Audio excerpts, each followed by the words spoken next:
লক্ষ্যে অবিচল থাকলে সফলতা আসে। একবার একদল ব্যাঙ বনের মধ্যে দিয়ে যাচ্ছিল। এমন সময় এই ব্যাঙের দল থেকে 2টি ব্যাঙ গভীর গর্তে পড়ে গেল। গর্তটি এতটা গভীর ছিল যে সেটি থেকে উঠে আসা খুবই কঠিন। তবুও ব্যাঙ 2টি তাদের সাধ্যমতো চেষ্টা করে যাচ্ছিল। দলের অন্য ব্যাঙগুলো বলাবলি করছিল যে এদের এই গর্ত থেকে বের হয়ে আসার কোন আশা নেই। কিন্তু আদম্য ব্যাঙ 2টি চেষ্টা করতেই থাকল। তারা প্রাণপণে লাফিয়ে লাফিয়ে খাদটির ঢালু জায়গা পার করে শেষের দিকের খাড়া অংশের কাছে এসে আবার উল্টো নিচের দিকে পড়ে যাচ্ছিল।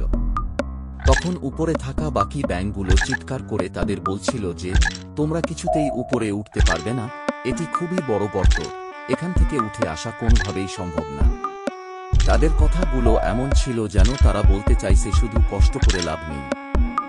আশা ছেড়ে দিয়ে মৃত্যুকে স্বীকার করে নাও, কষ্ট থেকে মুক্তি পাও।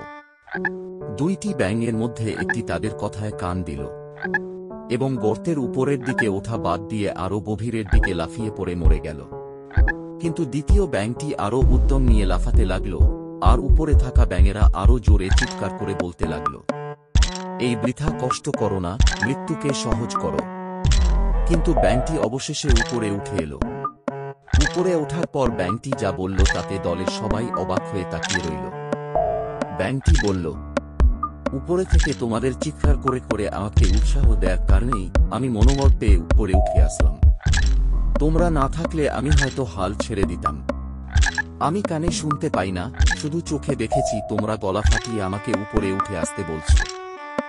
গল্পের শিক্ষা: আশেপাশের মানুষের একটু উৎসাহ মানুষকে কঠিন বিপদেও সামনে এগিয়ে যেতে সহায়তা করে, এবং নেতিবাচক কথায় কান না দিয়ে নিজ লক্ষ্যে অবিচল থাকলে সফলতা আসে।